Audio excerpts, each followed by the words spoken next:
L'université a créé un débat concernant l'Internet que l'on appelait « Moi, ma santé et Internet ». La naissance des ordinateurs. Les ordinateurs ont été créés dans les années 50 et dès les années 60, on trouve trace de personnes qui venaient du monde, soit de l'informatique ou du monde de la médecine, et qui ont dit « Grâce à l'informatique, on va améliorer la qualité des soins ». Et puis, il a fallu une dizaine d'années et l'utilisation de la télémédecine sur les champs de bataille, puis pour les astronautes et cosmonautes, pour que la télémédecine commence à être un aspect complet, un champ complet de la médecine. On a en 94-15, avec la création du web, le terme Internet médical, puis e-santé. E-santé qui est sorti en même temps qu'on a commencé à dire e-commerce et e-ceci, e-cela. Donc e-santé qui en fait n'est ni plus ni moins que l'informatique médicale utilisée de façon connectée et à la disposition de tout le monde. C'est la grande rupture. Avant cette période, il fallait être informaticien, savoir produire du code pour participer à ce grand chantier de l'informatique médicale. Grâce au web depuis 1994, toute personne peut accéder à cette information et c'est ça qui change tout. Et puis, une dizaine d'années plus tard, disons vers 2004, on va commencer à parler de la deuxième génération de l'Internet, un Internet où tout le monde participe réellement, parce qu'il faut dire que les premiers sites, lors de la création de l'Internet, étaient beaucoup moins ouvertes. Il commence à exister maintenant des Wikipédia médicaux, c'est-à-dire qui sont réservés, où fait démontrer qui l'on est pour y entrer. Mais il faut dire que ça, c'est un petit peu à l'encontre de l'idée de cette grande ouverture où toute personne peut participer et modifier des choses. Tout ceci étant basé sur la notion de l'intelligence collective, qui est vraie, qui a été testée, que lorsque vous posez une question au plus grand expert du monde, son avis ne sera pas forcément meilleur que celui d'un très grand nombre de personnes.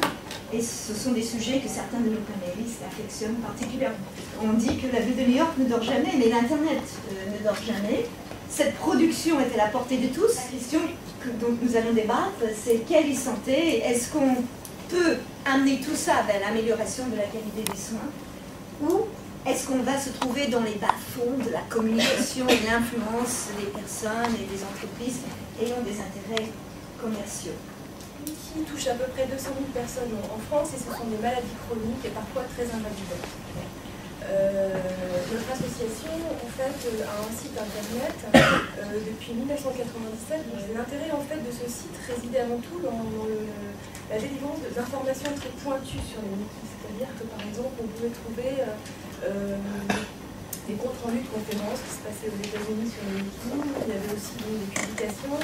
Et du coup, les malades étaient fort intéressés par ces publications relativement pointues. Vu à ce moment-là naître, à cette époque, les patients ou les malades experts, c'est ces gens-là qui finalement ont déjà, grâce à Internet, accès à des informations pointues qui se démocratisent, qui ne sont pas seulement la possession des spécialistes. Au début des années 2000, en fait, l'idée c'était que le besoin des malades qui se faisait ressentir, c'était aussi de pouvoir partager. Donc on était à un autre niveau. Bien sûr, on était experts, mais on avait aussi envie de partager quelque chose du vécu de la maladie. Et donc on a ouvert des forums au début des années. On a aperçu que finalement, une information médicale, c'est pas suffisant pour bien comprendre sa maladie. C'est largement même insuffisant. Et lors d'une enquête cet été qu'on a fait auprès d'adolescents qui venaient juste d'être diagnostiqués d'une des ados qui ont entre 12 et 17 ans, eh bien la première chose qu'ils disent, c'est qu'ils n'ont pas envie d'information médicale, ils laissent ça à leurs parents et ils préfèrent en fait, de loin, trouver l'information de comment moi je vais pouvoir vivre, avec cette maladie, quel est mon avenir, est-ce que d'autres personnes sont passées par là. Il y a longtemps, les gens allaient chercher de l'information chez le médecin. Et maintenant, ils arrivent avec des informations.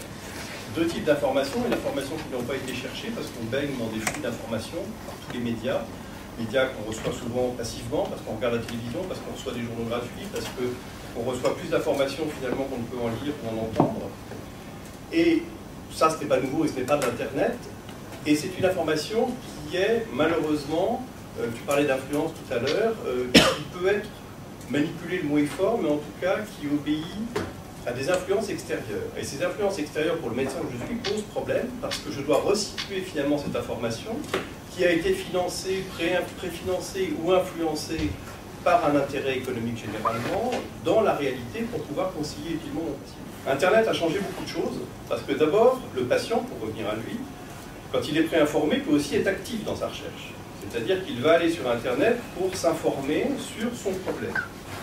Et on va parler des forums, il ne va pas tomber que sur de l'institutionnel. Et je n'avais pas vu ce que tu avais préparé, mais c'est très intéressant de voir que parmi les résultats sur lesquels il va tomber, il y a beaucoup de résultats communautaires. C'est-à-dire qu'il va tomber sur des informations qui viennent d'autres patients.